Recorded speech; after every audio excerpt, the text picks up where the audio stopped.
Let's talk about justice and fairness. Justice and fairness focus on fairly distributing benefits and costs, in other words, distributive justice, and also on respecting other people's rights. In terms of these rights, justice demands universality, that is, the application of the same rules and procedures for all people. Someone can freely choose not to exercise a right or to take on a greater burden or fewer benefits. To be just and fair, it must be that person's free and informed choice to do so. An action or policy is morally right only if those persons affected by the decisions are not used merely as instruments for advancing some goal, but are fully informed and treated only as they have freely and knowingly consented to be treated. Actions are wrong to the extent that they violate someone's rights, and the more serious the violation, the more wrongful the action. Now, the benefits of considerations based on rights are that each person has a fundamental right to be respected and treated as a free and equal rational person capable of making his or her own decisions. And other rights, such as self-determination, freedom rights, privacy, respect, free consent, and freedom of conscience, must be protected if a person is to have the freedom to direct his or her own life. There are some problems with the consideration of rights in that it's often difficult to agree exactly which rights we do have. When people differ over what they believe they should be given, or when decisions have to be made about how benefits and burdens should be distributed among a group of people, questions of justice or fairness inevitably arise. Fairness is the ability to judge objectively without reference to subjective feelings or interests what is the right thing to do in a specific case. Because good things are scarce and people differ over who should get what, we need principles of justice that we can all accept as reasonable and fair to determine who gets what. So in other words, justice is giving someone what they deserve.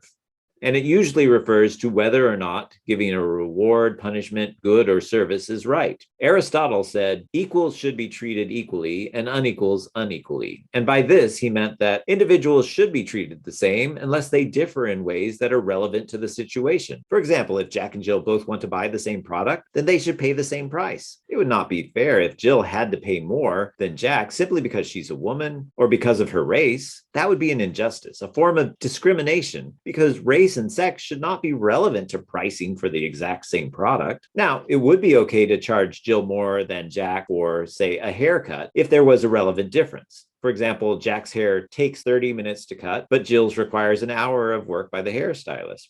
Well, then you can see why Jill's might cost more than Jack's because of the time involved. Now, there are some legitimate reasons to treat people differently. Here we're talking about something called desert. Basically, desert is just what one deserves, and it can be based on contribution, virtue, character, need, relationship, or effort. Moral desert is the benefits that properly accrue to us as rewards for something that we have or have not done. It describes the moral fittingness between the characteristics of the person, which are the basis of the desert, and that person's possession of something, which is the object of the desert. So desert, or what one deserves, can be based on contribution. So the 2 students who wrote 90% of the group project should receive more points than the 3 who did not show up to group meetings often and wrote only 10% because of their contribution to the project. Another example of contribution, those who bought more shares in a company's stock deserve more votes in shareholder elections and more money returned to them in dividends than those who did not, because they risk more of their financial livelihood in the company's performance. People can also be treated differently because of need. For example, a soup kitchen should give free meals to the homeless, but not to everyone, because the homeless cannot afford to pay, unlike those who can afford to buy their food. Another example of need is when a doctor or hospital uses a sliding scale to determine what to charge for a procedure. Those with lower incomes should pay less than those with higher incomes because those with lower incomes cannot afford to pay the full cost of the procedure,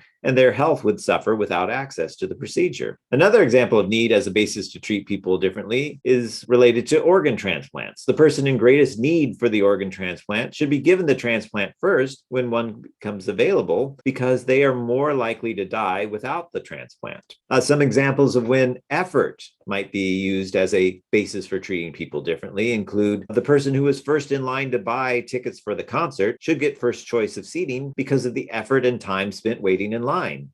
Or the student who attended every lecture should get more class participation points for his or her effort and time. Virtue and character can also be a basis for treating people differently. Mrs. Hankins should get the best teacher award because she's the most helpful and caring teacher at the school. Virtue has a history of leading to better treatment. Socrates in Plato's Apology says that I tell you that virtue is not given by money, but that from virtue comes money and every other good of man, public as well as private. We may also treat people differently because of relationships. For example, parents should give their own child more attention than an unrelated child because of the relationship difference. Or a spouse should receive more of the deceased property in one's will than one's second cousin. There are three aspects to any desert claim. First, the deserving subject, for example, the student who turns in superior work or innocent victims. Two, the deserved object, the good grade or compensation. And three, the desert basis, for example, effort or the amount of innocent suffering. So certain unfair situations are common in the workplace. For example, someone taking credit for another's work or shifting of blame, inequitable work allocations, promoting someone less competent for political reasons, and double standards where, say, the boss does something for which an employee would be fired, but the boss only gets a slap on the wrist or less.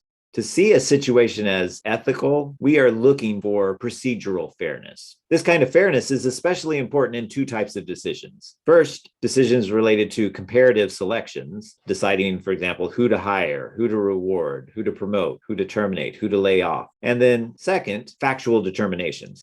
Someone has accused or suspects someone else of wrongdoing, and you as the boss or the investigator must decide, did that person really commit a wrong? Well, to be fair in a factual determination, for example, did Ron sexually harass Jane? Or did Pat embezzle funds from the petty cash account? Or did Sal accept an improper gift of tickets to the Super Bowl from a supplier? You should do the following. First, see if the person had fair notice that the action was wrong.